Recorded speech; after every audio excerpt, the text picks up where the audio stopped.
तो हेलो दोस्तों, आपका स्वागत है मेरे इस यूट्यूब चैनल में। तो आज हम स्टार्ट करने वाले 1.4 एक्सरसाइज 1.4। हमने 1.3 एक्सरसाइज बहुत बारीकी से बताए थे। सिद्ध करना था, उसमें सिद्ध हम कर दिए थे। एक जितना पूछा था उससे सारा को सिद्ध किए कि एक भी नहीं प्रश्न छोड़े हैं। आप जाके देख सकते हैं। तो हमने एक्सरसाइज अब 1.4 स्टार्ट करेंगे, ठीक है। तो सबसे पहले 1.4 ये स्टार्ट करने से पहले इसमें आपको कुछ थ्योरी समझना पड़ेगा। क्या समझना पड़ेगा? थ्योरी। अगर आप इस थ्योरी को मतलब नहीं समझते हैं तो चैप्टर बनवे नहीं करेगा।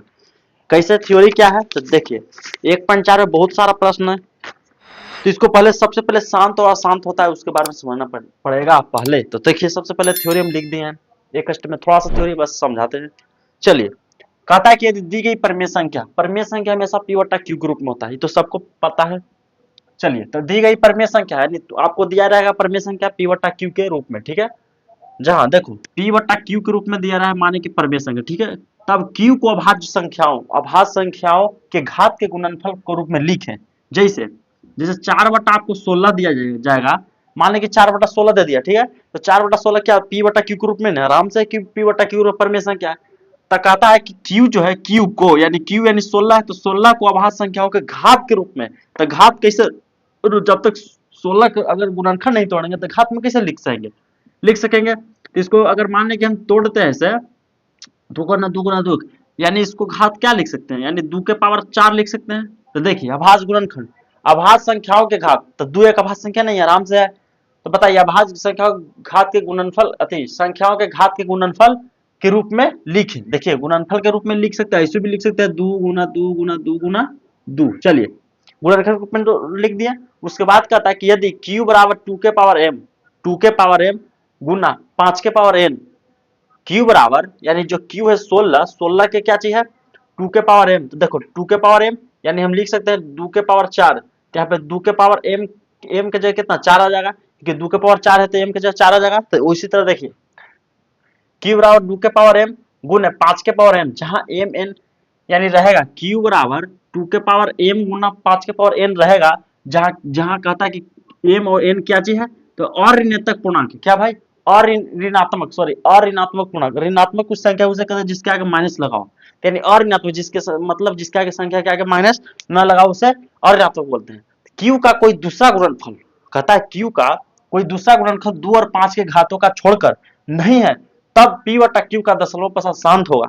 अगर कहता है कि अगर हम q को तोड़ते हैं, q को क्या करते हैं भाई, नीचे अगर q का आप तोड़ेंगे तो वही कहता है कि अगर तोड़ने के बाद 2 और 5 के घात आए, यानी 2 और 5 के घात छोड़कर नहीं है, मान ली कि 2 और 5 आए उसके बाद कुछ नहीं है, तो वह दशमलव शांत होगा। क्या चीज होगा? शांत। यानी 2 आना चाहिए, 5 आना चाहिए। क्यू को तोड़े पी बटा क्यू, क्यू को अगर तोड़ेंगे 2 और 5 आ गया तो कहेंगे कि शांत है। क्या चीज कहेंगे? शांत होगा। क्या चीज होगा? प्रसाद शांत। लेकिन कहता है कि लेकिन यदि क्यू क्यू का 2 और 5 को छोड़कर दूसरा आभाज्य संख्या हो, यानी 2 और 5 को छोड़ कोई दूसरा आभाज्य संख्या हो, तो पी क्यू का दशमलव प्रसाद क्या चीज होगा? अशांत होगा। यहाँ पे अशांत छूटल है, अशांत होगा। क्या होगा भाई?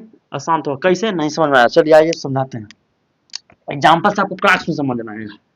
चलिए देखिए, हम कुछ लेते हैं एग्जाम्पल। जैसे पहला लेते हैं 4/20, और दूसरा लेते हैं 6/4, और तीसरा लेते हैं हम 9/24, ठीक है।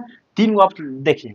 तो 4/20 को कहता है कि पी को छोड़ दो, यानी पी बटा क्यू के रूप में है, तो पी को छोड़ दो और क्यू के अभाज्य गुणनखंड के रूप में तोड़ेंगे। तो देखिए, पी के छोड़ दिया 4, और 20 को तोड़ो, 20 को तोड़ो तो 2 5 10 खत्म।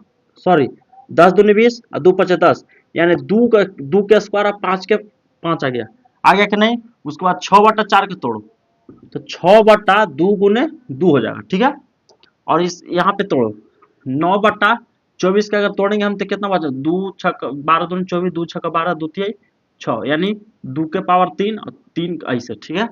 अब कहता है कि देखो, वहां पर कहता है कि अगर q 2 के पावर n 5 के पावर n होगा, यानी देखो q में 2 के पावर n है, 2 के पावर n यानी 2 है और 5 है, पावर में इसका एक छुपल है, और 2 के पावर 2 है, तो 2 और 5 है, तो क्या चाहिए होगा? शांत हो जाएगा। क्या चाहिए भाई?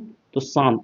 यानी हर में अगर 2 और 5 दिखाई देवे तो कितना हो जाएगा? शांत हो जाएगा। यहाँ देखिए, यहाँ भी 4 अति 2 के स्क्वायर लिख सकते हैं ना, तो यहाँ भी 2 है, तो क्या चाहिए? शांत हो गया। क्या चाहिए? हो गया? शांत। ठीक है, शांत आवृत्ति है, ये भी शांत आवृत्ति। और यहाँ क्या जो 9 बटा यहाँ पर देखिए 2 के पावर 3 और 3 आ गया। 2 तो है लेकिन 3 कहां से आ गया? यहाँ पर कहा था कि 2 और 5 को छोड़कर दूसरा भाज्य संख्या गुणनखंड हो तब परिमेय संख्या p को दशमलव विस्तार क्या चाहिए? अशांत होगा। यानी 2 और 5 को छोड़कर कोई और आ जाए। देखो 2 तो है ही है, 3 आ गया। कहां से 3 आ गया? तो क्या चीज होगा? अशांत। क्या चीज हो जाएगा भाई? अशांत। एक सिंपल सी बात बताते हैं, आप हर तोड़ो। क्या तोड़ो? हर में तोड़ो, उसको p बटा q यानी q के रूप में तोड़ो। q को तोड़ो, अगर 2 5 रहे तो मार देना शांत। 2 5 नजर आए तो शांत बन रहेगा। ठीक, अगर खाली 2 आए तो शांत, खाली 5 आए तो शांत, खाली 2 खाली 5 आए तो शांत। अब अगर 2 के साथ 3 आ गया, 2 के साथ आगे कोई और संख्या आ गया, 5 6 7 8 कुछ आ जाए, नहीं 5 छोड़ा के 7 3 4, 4 नहीं, 4 तो फिर 2 तोड़ के 2 आ गए, यानी 2 के साथ 5 आ जाए, नहीं सॉरी 2 के साथ 3 आ जाए, 7 आ जाए और 9 आ जाए, इसमें आ जाए तो क्या? अशांत होगा। यानी सिंपल वे में समझिए कि 2 और 5 के अलावा कोई और संख्या आ जाए, 2 और 5 के अलावा, तो समझिए कि क्या चीज हो जाएगा? अशांत हो जाए। समझ में आया? तो ये था थ्योरी। इस थ्योरी को समझने से पहले, सॉरी, इस एक्सरसाइज को बनाने से पहले थ्योरी को जानना होगा। अगर नहीं जानते हैं तो बनवे नहीं करा। तो मिलते हैं फिर आज थ्योरी बस अगला, आज थ्योरी बस बताएंगे ताकि इसको देख लिया जाए। और अब अगला अगला वीडियो बनाएंगे तो फिर क्या चाहिए? अगला पार्ट में मिलते हैं। क्या चाहिए? हम क्वेश्चन के साथ 1.4। तो हम मिलते हैं नेक्स्ट वीडियो में, तब तक